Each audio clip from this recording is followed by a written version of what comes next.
안녕하세요. 영동과 날씨의 한희경입니다. 월요일인 오늘은 하늘도 맑고 공기도 깨끗하고 바람이 불면서 선선한 날씨를 보였습니다. 낮 기온이 대부분 20도 안팎에 머물렀는데요. 내일 아침까지는 다소 쌀쌀한 날씨가 예상이 됩니다. 대부분 평년보다는 2도에서 5도 정도 낮은 기온대를 보이면서 일부 내륙 지방은 기온이 10도 아래로 떨어지는 곳도 있겠습니다. 하지만 내일 낮부터는 평년 기온을 되찾겠는데요. 그만큼 일교차가 크게 벌어지기 때문에 건강 관리에 신경을 쓰셔야겠습니다. 또 이번 주는 기온이 꾸준히 올라가면서 주 후반에는 다시 30도 안팎의 한여름 날씨가 기다리고 있습니다. 내일도 전국이 맑겠습니다. 대기질도 무난할 것으로 전망이 되는데요. 다만 대기가 불안정한 강원도 산간지방은 낮 한때 소나기가 지날 가능성이 있고요. 지금도 강풍특보가 내려진 가운데 내일까지는 바람이 강하게 불 것으로 전망됩니다. 구름 모습 보시겠습니다. 오늘 우리나라는 고기압의 영향을 받아 전국이 아주 맑은 날씨를 보였습니다. 또 바람이 강하게 불면서 공기가 아주 깨끗한 모습이었는데요. 내일도 우리나라는 고기압의 영향을 받으면서 전국이 맑고 화창한 날씨가 계속되겠습니다. 다만 대기 중에 습도가 많기 때문에 내일 아침에는 내륙 지방을 중심으로 매우 짙은 안개가 끼는 곳이 많겠습니다. 또 대기 불안정으로 강원도 산간 지방에는 낮 한때 소나기가 지날 가능성이 있습니다. 아침 기온은 서울이 13도, 춘천이 10도, 대구 11도 등으로 오늘보다는 기온이 살짝 낮겠습니다. 북한 지방은 강계 5도, 함흥이 9도 선으로 오늘보다 낮아 쌀쌀하겠는데요. 낮에는 오늘보다 기온이 오릅니다. 춘천과 서울 23도, 청주, 대전, 전주 24, 대구 26, 강릉은 27도가 예상이 되고 북한 역시 함흥과 평양이 21도까지 오르면서 일교차가 크게 벌어지겠습니다. 자세한 해상 날씨 보시겠습니다. 지금 서해와 동해상을 중심으로 풍랑주의보가 발효 중입니다. 내일까지는 물결이 높게 일고 바람도 강하게 불겠습니다. 날씨 정보였습니다.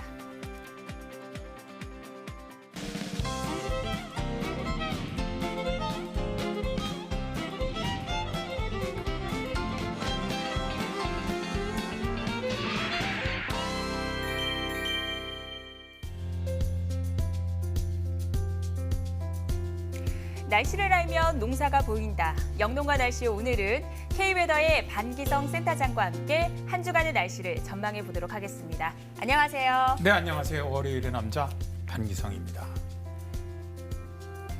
네, 오늘은 먼저 기상청의 국민참여관측 홈페이지를 통해서 각 지역 주민들께서 직접 보내주신 오늘의 날씨 풍경을 만나보도록 하겠습니다.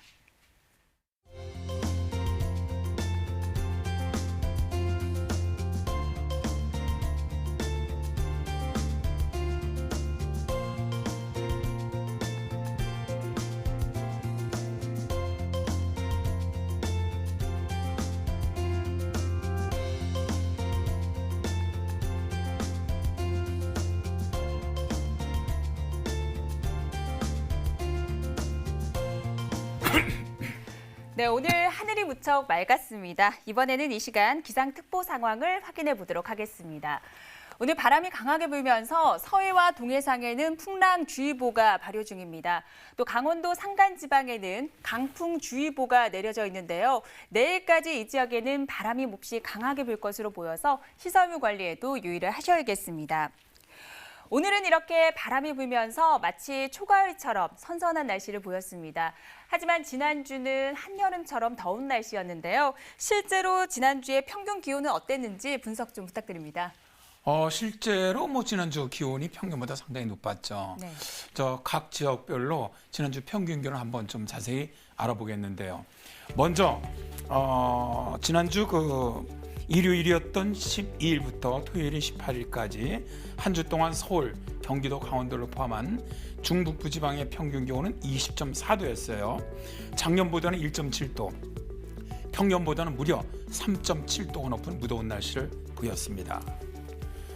다음에 충청남도와 충청북도를 포함한 중부지방의 지난주 평균 기온은 20.7도로 작년보다 0.7도, 평년보다는 3.8도가 높은 초여름 날씨를 보였습니다. 지난주 경상도, 전라도, 제주도를 포함한 남부지방의 평균 기온은 20.6도로 무척 무더웠던 작년보다는 0.4도 낮았지만 평년보다는 3.1도가 높았는데요. 작년보다 낮았던 것은 15일, 광주와 대구 인근 지역으로 기온이 30도 이상 크게 올랐기 때문입니다. 지난주에 그 기온을 간단하게 정리를 한다면 평년에 비해서는 거의 3도 이상 아주 높은 그런 고온 현상을 보였고요. 다음에 작년보다는 남부지방을 제외하고는 대체로 한 1도 정도 높은 그런 따뜻한 날씨를 보였습니다.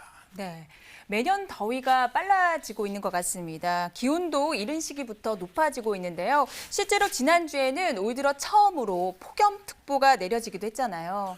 네, 그렇습니다. 지난주 5월 15일이었죠. 올 여름 들어서 처음으로 폭염특보가 이제 광주 풍암지구에서 이제 발령이 됐는데 이날 그 풍암동의 낮 최고 기온이 33.1도였어요. 네. 33도를 넘었습니다. 그러면서 이제 처음으로 폭염특보가 발령이 됐는데 이날 서울, 수원, 대전 등은 28도에서 29도를 기록을 했고요. 대구는 30도를 넘어섰습니다. 이 기온은 7월 하순의 평균 최고 기온으로 본다면 무려 2달 이상 빨리 무더위가 찾아온 셈이죠. 이렇게 기온이 크게 오른 것을요, 이 길들을 통해서 살펴보면 중국 쪽으로부터 상층의 따뜻한 기류가 유입되었고요.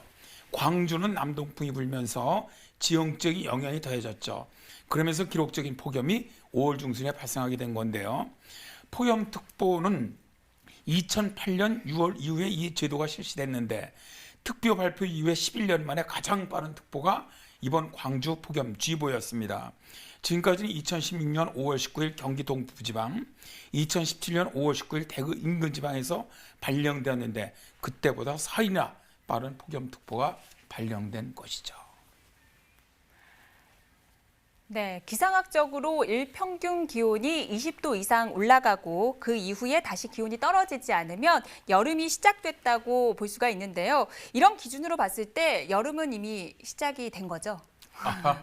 맞습니다. 여름은 시작됐습니다. 네. 사실 지금 뭐 계절적으로 보면 5월이니까 봄 아닙니까? 네. 그러나 기상학적으로 보면 이제 여름이 시작됐다고 보는데, 자, 이제 우리가 말씀하신 것처럼 여름의 시작일을 평균 기온이 20도를 넘었을 때 여름이라래요. 네. 근데 20도를 넘었는데 그 다음날 평균 기온이 20도 이하로 떨어지면 여름 아니잖아요. 그러니까 어떻게 하면 9일 평균을 가지고 합니다. 이제 올해 같은 경우는 5월 13일 날 처음으로 그 여름이 시작됐다고 저희들은 보는데, 기상학적 여름이.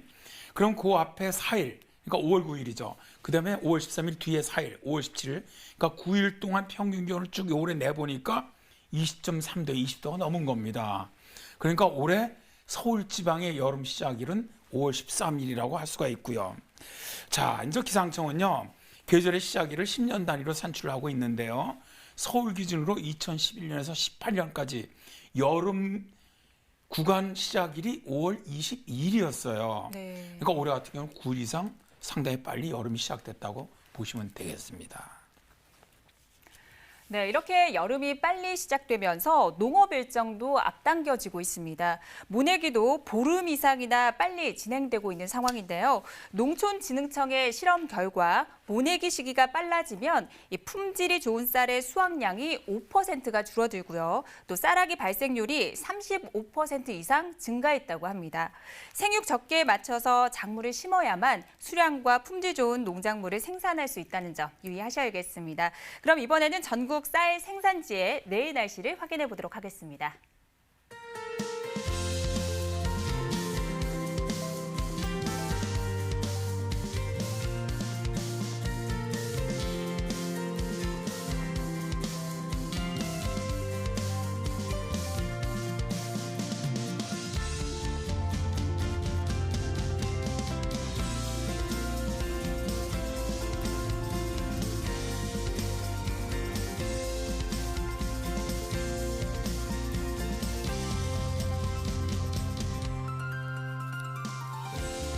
네, 현재 시간 8시 40분 지나고 있습니다. 그동안 건조한 날씨가 계속되다가 지난 주말에 반가운 비 소식이 있었는데요. 남부지방에는 꽤 많은 비가 내렸던 것 같습니다. 실제로 얼마만큼의 비가 내렸는지 강수량 좀 짚어주시죠. 네, 지난주에는 이제 금요일부터 제주 남해상 쪽으로 기압골이 통과해 나갔죠. 네. 그러면서 실제로 이제 많이 가물었던 남부지방 같은 경우는 가뭄 해소에 좀 도움이 됐다고 보는데요.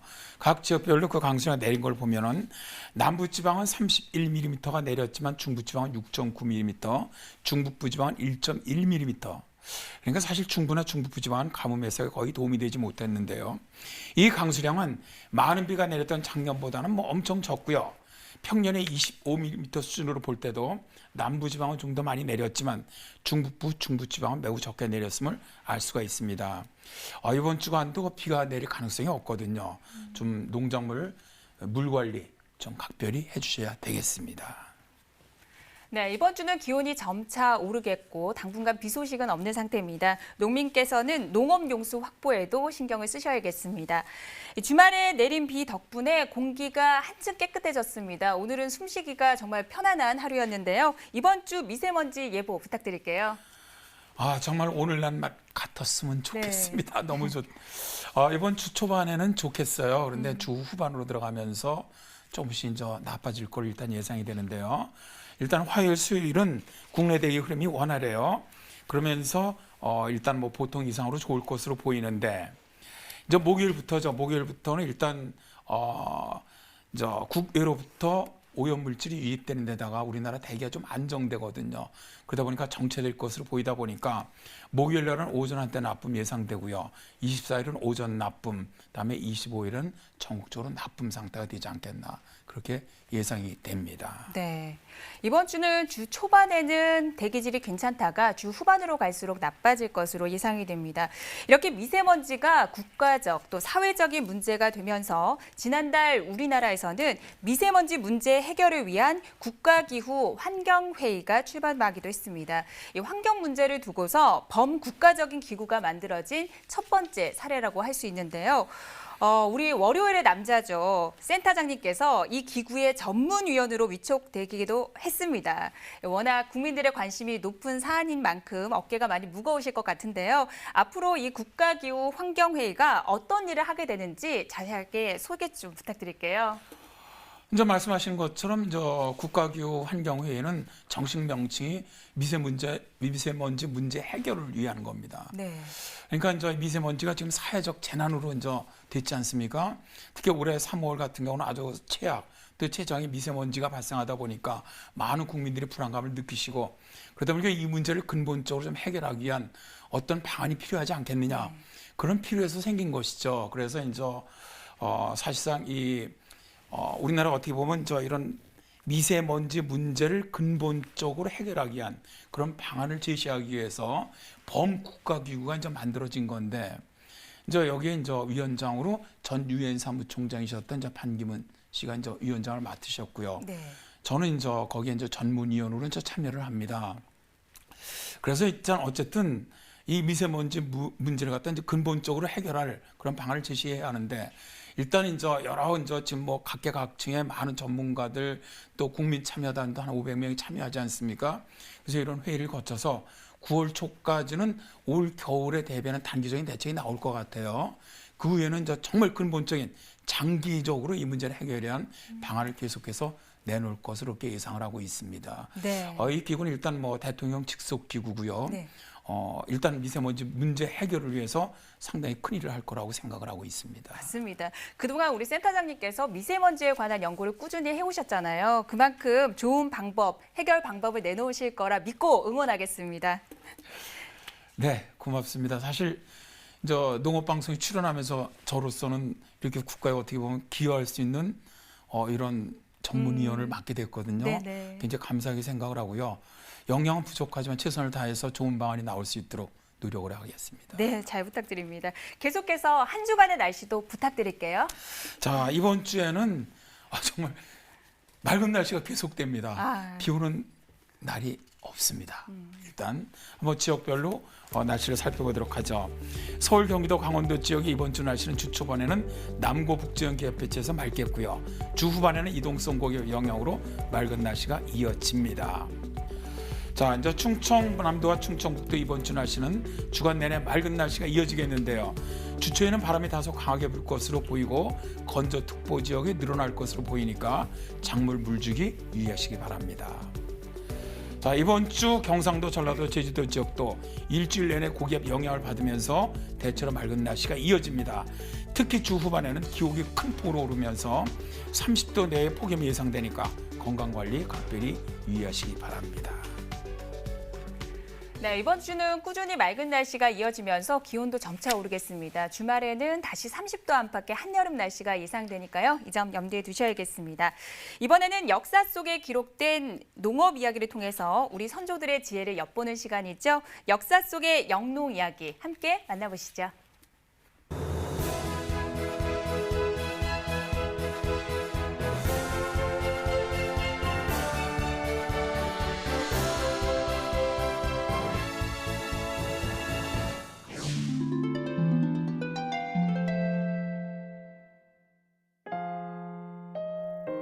한 양반이 관직에서 물러난 후 농사를 짓기 위해 경기도 금양현에 자리를 잡았다.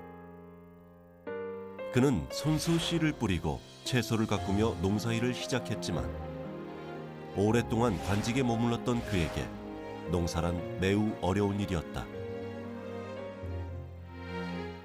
이른 새벽 호미를 들고 남쪽 밭으로 나가니 이슬은 수북한데 날은 아직 어둡구나.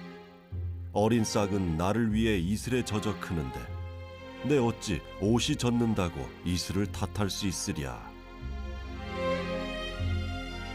이처럼 부지런히 농사를 지었지만 번번이 어려움에 처하던 그에게 주변 농민들은 많은 도움을 주기 시작했다.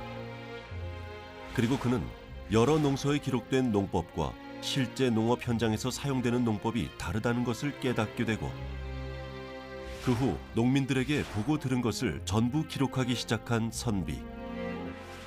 조선 최초의 화예원에서 양화서록의 저자인 강희안의 동생 강희맹이었다. 강희맹은 80여 종의 곡류를 품종별로 분리하는 것은 물론 그에 따른 농사법과 함께 조선 풍토에 맞는 고유의 농사법까지 자세히 기록했는데 바로 이 기록이 조선 초기 농사 기술에 관한 농서 금양잡록이다. 금양잡록은 국가에서 편찬한 농사직설과 달리 저자 개인의 경험과 견문으로 이루어진 저서이다. 이 책은 약 160년 후 발간되는 종합농서, 농가집성의 기본서가 되었으며 특히 경기도 일대의 농업을 기록한 농서인 만큼 당시 경기도 농업의 역사를 살펴볼 수 있어 현재에도 매우 중요한 자료로 평가받고 있다. 네, 오늘은 농사 직설과 쌍벽을 이루는 농서죠. 금양잡록에 대해서 짚어봤습니다. 이 책은 다른 농서와는 달리 바람을 무척 중요하게 본 것으로 알려져 있는데요. 이 책의 저자죠. 강희맹이 팬 현상을 발견하기도 했다고 합니다. 어떤 내용인지 소개 부탁드립니다. 그렇습니다. 당시에 그 강희맹이 그 농사를 지면서 보니까 중부지방으로 이런 가뭄 피해가 굉장히 많은데 가뭄 피해 외에도 바람비 피해가 굉장히 크더라는 거예요. 이게 이제 처음으로 발견한 건데 이게 뭐냐면은 동풍이 태백산맥을 넘어오면서 중부지방에 곡식 피해를 준단 말입니다. 그런 바람인데 이 바람을 가져오는 현상을 우리가 팬 현상이라고 불러요. 이런 팬 현상은 실제로 이제 북서계 절풍이 발생하는 겨울철이죠. 이럴 때는 영동지방으로 나타나고요. 여름철엔 주로 이제 오츠케 기단의 영향을 받는 늦봄부터 초여름까지는 영서지방, 중부지방 쪽으로 주로 나타나죠. 자, 이제 이 팬 현상을 우리나라 말로는 눕새바람이라고 부르는데요. 봄에 눕새바람이 불면 여름과 같은 아주 이상 고온 현상이 나타나고요. 산불이 나기도 쉽고요. 또 초여름에 불면 농작물이 바싹 말라버립니다. 자, 그러다 보니까 강희맹의 금양잡록에는 바로 이런 눕새바람이 언급돼 있어서 조선시대 이전부터 눕새바람이 농업에 얼마나 영향을 주고 있나를 아주 잘 밝힌 그런 내용이라고 할 수가 있죠. 네, 그렇군요. 오늘 이렇게 날씨와 역사 이야기를 나누다 보니 어느새 마칠 시간입니다. 도움 말씀 주신 반기성 센터장님 감사드립니다. 네, 고맙습니다. 네, 내일도 맑고 일교차 큰 날씨가 이어지겠습니다. 옷차림에 조금 신경을 쓰셔야겠습니다. 저희는 내일 저녁 8시 30분에 다시 찾아뵙겠습니다. 고맙습니다.